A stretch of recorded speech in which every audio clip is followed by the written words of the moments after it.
Good morning, everyone. So for today, we'll continue to explore more resources which are readily available in our library inventory. So our session for this morning is entitled eResources for Your Research Needs Project Muse.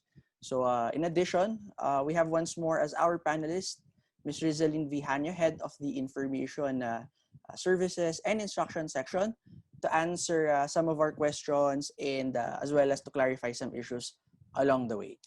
Okay, so before we continue, let's have a brief rundown of our webinar mechanics. So we will be recording each webinar session for documentation, evaluation, and dissemination purposes. Please note that by attending the webinar, you are permitting us to use any form of participation for such purposes. So questions will be collected via the Q&A chat box and answered during the Q&A portion at the end of each webinar session.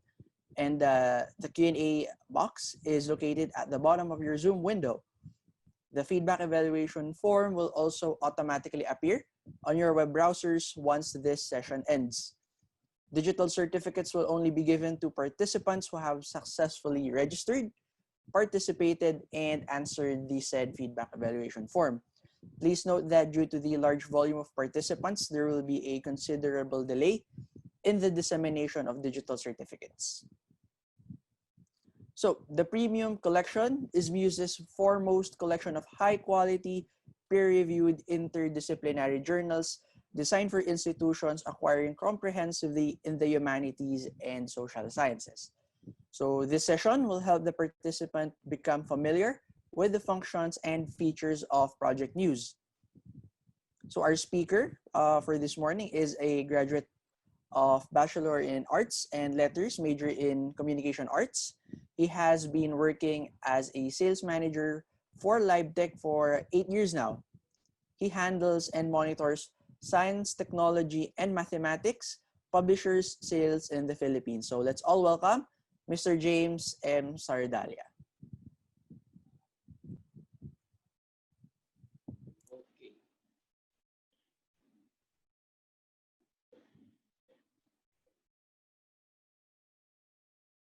Okay, good morning, everyone. So thank you for that introduction. So this morning, I'll be discussing to you one of the database that your university is currently subscribing. So it's a ProjectMuse Premium Collection.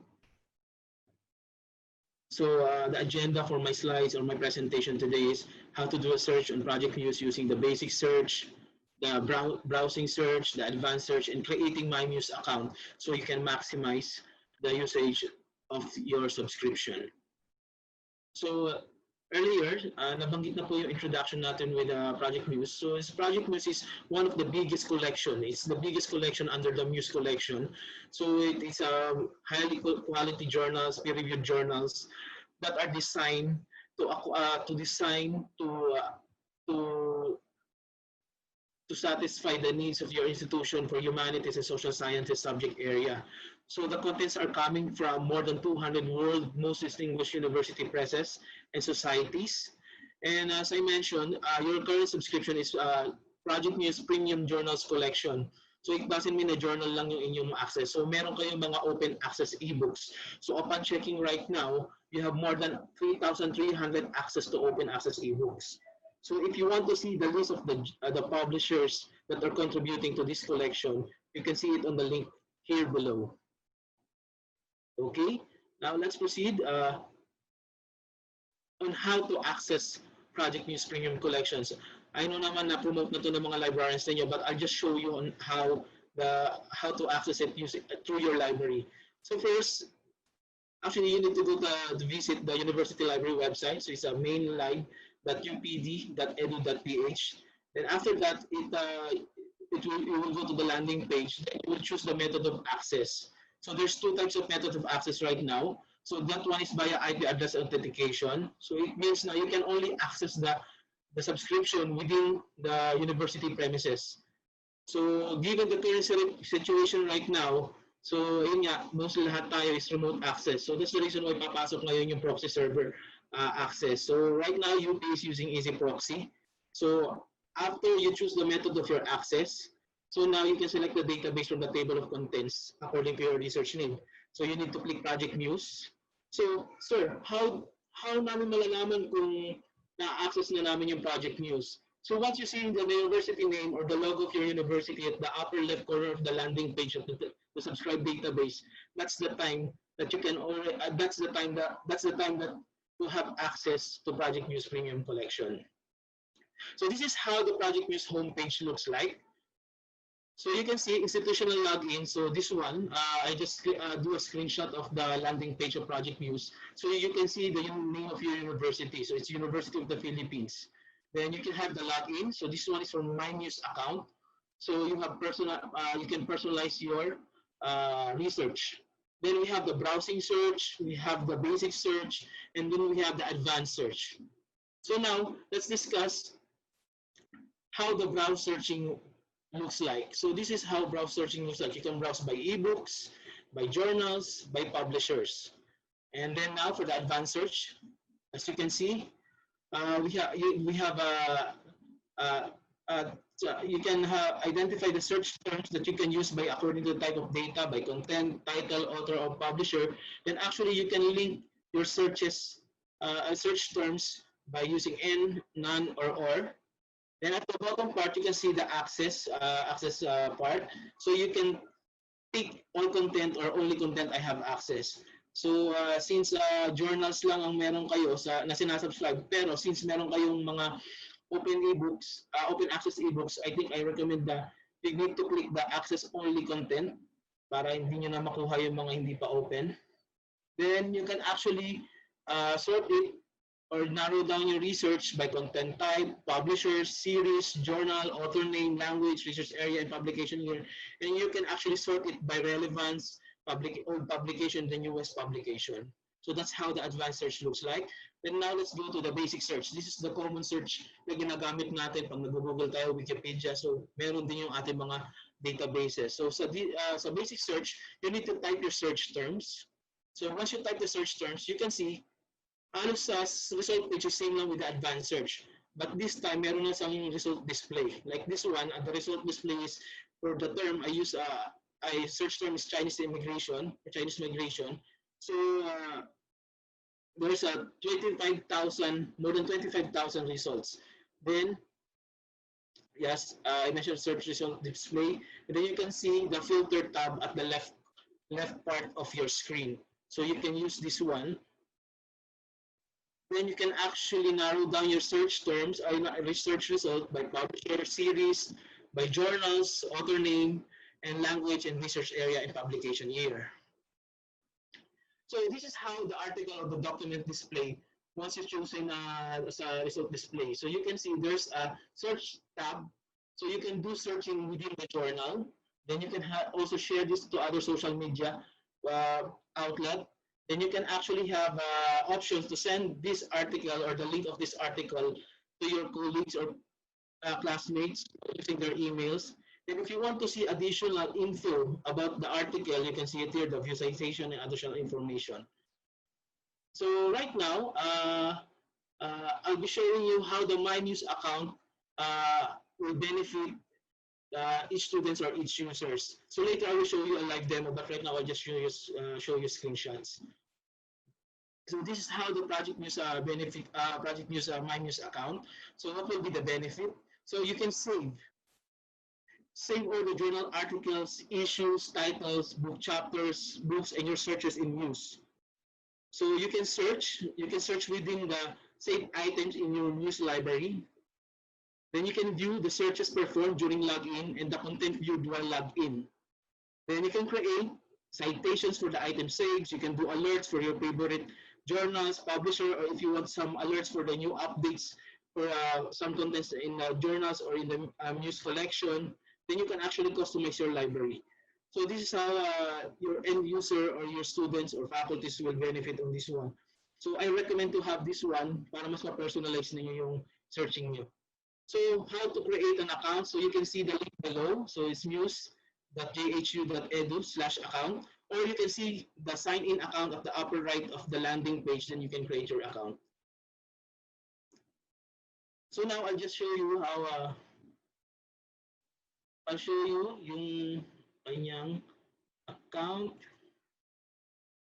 Okay. So this is how I use yung sa main page ng library ninyo. So I just use the AC proxy one. So it allows me to access remotely kahit wala ako sa loob ng university premises. Then I just click ProjectMuse.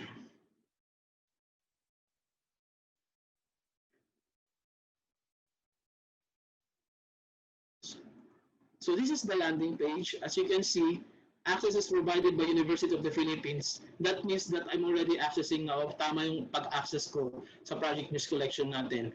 And this is one the login na saan kayo mag-create ng sarili nyong account. And this is the browse search, the search bar option, and the advanced search. So at the bottom part of the landing page, you can see the recent additions of the journals or books in the ProjectMuse collection and some updates sa mga content na na-add. So now let's search, do the browse searching. To give you a feel of the browse searching. Earlier is more a screenshot lang. So this is how it looks like. You can browse by books, by journals, by publishers. So for example, we would like to have to access this one. So as you can see, once we click this journal, so you can see, you can search within the journal. Then it will give you abstract of the journal and the other publisher and available issues niya and additional information for the journal at the bottom part of the cover photo. At the table of contents, you can see the number of volumes in mga issues niya. And at the bottom part is additional information for the journal, additional materials that you can use of the researcher, and additional issue in materials. So for example, let's click this one, the latest volume.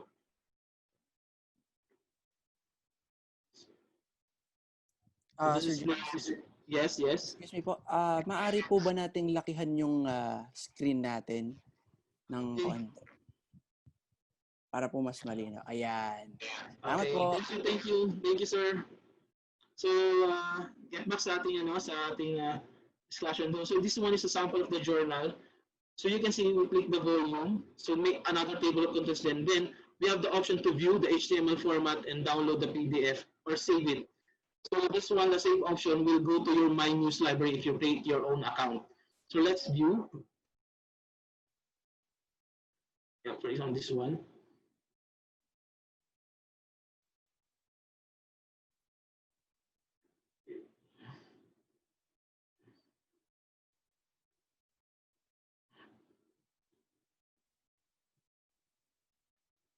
Okay.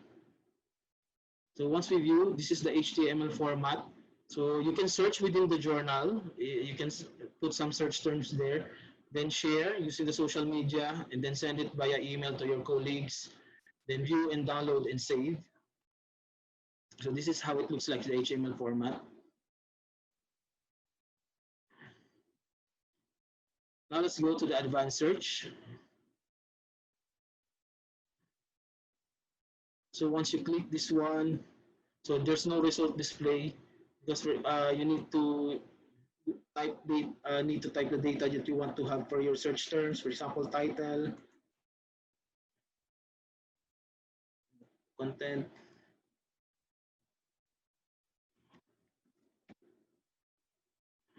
You can add more fields if you want.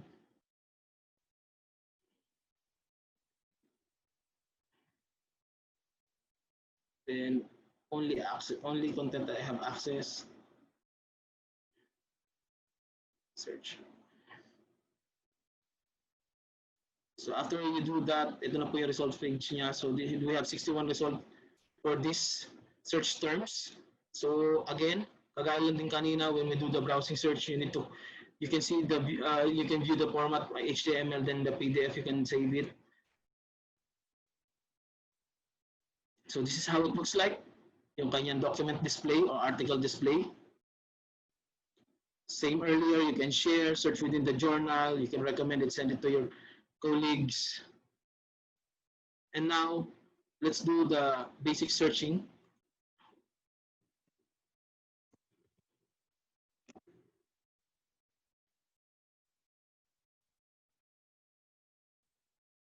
This is the result display. As you can see, for my search term, I have more than 25,000 results found. Then I can use the left part to limit my search result. So for example, I just want journals, just tick journals, and I want journals that are only from Duke University Press. So I have 431. So it's not narrowed down from 25,000. Now it's 431. So now we can view the title. Same before. So you can see, you can share, you can search within the journal, recommend, so same format.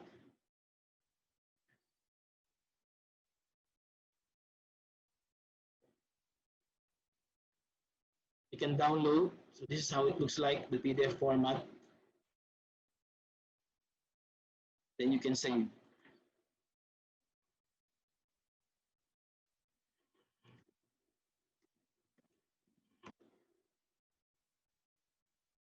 Their desktop. Okay.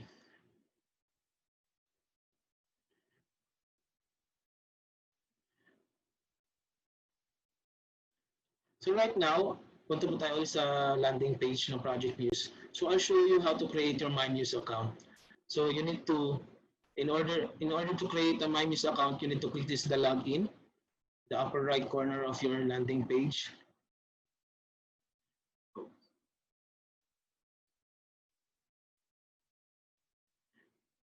So this is how it looks like. So kung wala pa kayong MyMuse login account, so you need to sign up. So you need to choose your username and log in your email address, create a password and confirm your password. Then you need to tick this, the privacy policy of ProjectMuse. Then you can create your account. So once you have your account, you can log in using your created account. Then you can see meron na kayong account menu. So you can see your MyMuse library. So all your save searches, save articles will be in your MyMuse library. So no need to go na para hanapin pa ulit kasi nasa search history niya siya o nasa MyMuse library niya siya. So you also have MyMuse alerts. So you can see the alerts that you made for browsing. Then you have your user settings. For user settings, kung ano yung mas komportable kayong settings para sa inyong sariling account. So,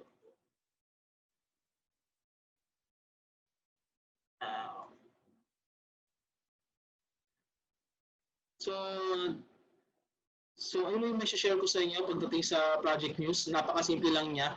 Para lang din kayong gumagamit ng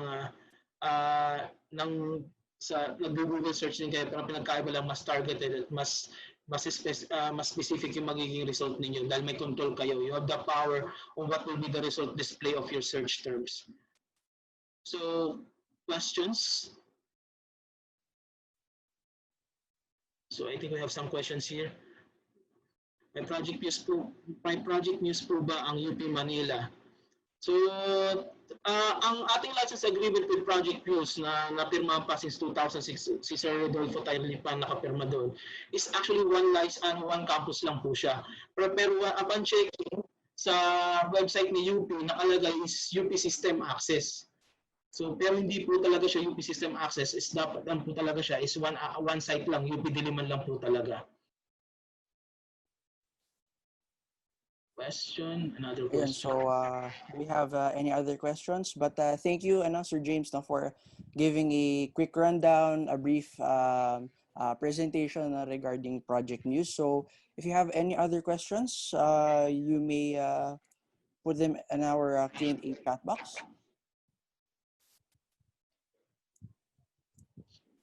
And actually concerning po yung mga resources po na tinatalakay natin, obviously there will be eventual technical difficulties, no? So if ever you encounter one and if it's beyond us, I guess we could always email po yung mga partner publishers natin. We could forward your concerns, your issues in terms of other technical difficulties.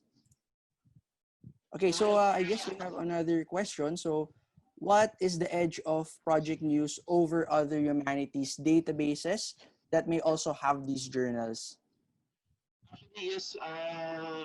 Actually, ang sagot po namin dyan is, si ProjectMuse is like, hindi siya publisher.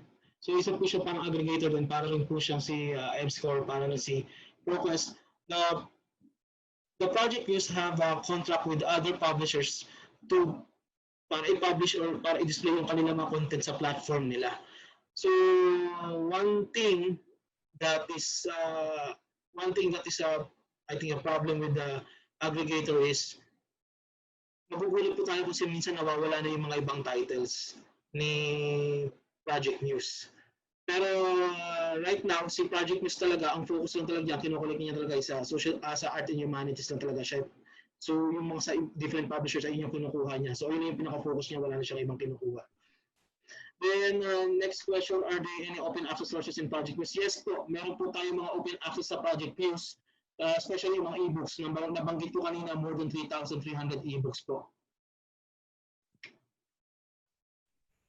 All your webinar. Okay, so I guess the only way for the other CUs to access UPD in main library. Actually, Ma'am Bleshi, this one is, I think, na-access naman, I think, lahat ng campuses. So, paano ba, mahirap sagutin sa side class sales, pero kasi ang access niya sa nakalagay naman din sa UP system. I don't know how the librarians will help you on this one, kung paano kayo matutulungan dito, pero ang access niya lang is for UP Diliman lang. So for the access for other main library, other campus units, you need to ask your librarians paano kayo matutulungan dyan. Yes, sir. Sir James. Text and downloadable. Yes po, ma'am. All yes, articles are... I guess we can share the articles from ProjectMuse to other CUs through interlibrary loan. So just email us library.updiliman@up.edu.ph for requests on specific title journal articles. So we can do that through ILL. So pwede naman yan, Sir James, di ba? Pwede naman sa ProjectMuse. Yes, ma'am. Pwede po yung ginagawa niyo, ma'am, na sila, ma'am, yung mga libraries sa general reference section, they will download the titles on behalf of those other CUs, kasi sila na ipapasa nila through email. Pwede naman po yun. Ayun, thanks for that clarification, Ma'am Ryan, Sir James. So we have another question. So are all the articles full text downloadable po? Regarding ProjectMuse? Yes, sir. Full text downloadable po siya. Yung naka-PDF po, pwede po siya ma-download. Wala pong restriction pagdating sa downloading, pagdating sa ProjectMuse. Ayun, okay. So, okay, do we have access po to ProjectMuse using Easy Proxy? I think, yes, I just tried earlier, ma'am. Yes, nagamit ko, ginawa na ko ng temporary access nila Miss Rai, tsaka ni Sir Val. Then I can access it remotely. So through Easy Proxy, meron naman po. Okay. Then I think there's another one, sir. I think will all your webinars, okay. There's this particular question in the chat box. However, I'm at a loss. So what is the email address po again? So email address po, sir, now. Ayun, actually I'm at a loss eh. So baka email address natin for ILL request. Oh yeah. Right. Baka po yung at email address natin, ma'am, sa reference. So yun po. It's library.updiliman@up.edu. libraryinfo.updiliman@up.edu.ph. I'll just type it, ma'am. Put it in the chat box. Nilagay ko na po, ma'am. Okay. Ayan, okay. So do we have any other questions concerning ProjectMuse?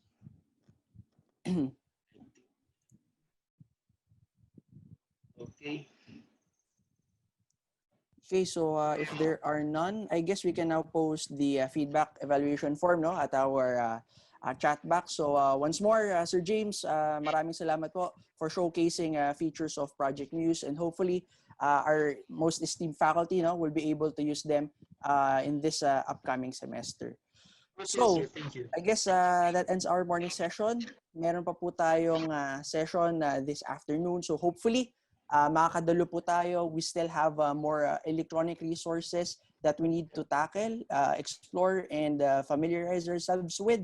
So please stay with us throughout this week. And again, see you later. Thank you, and please stay safe. Maraming salamat po. Thank you.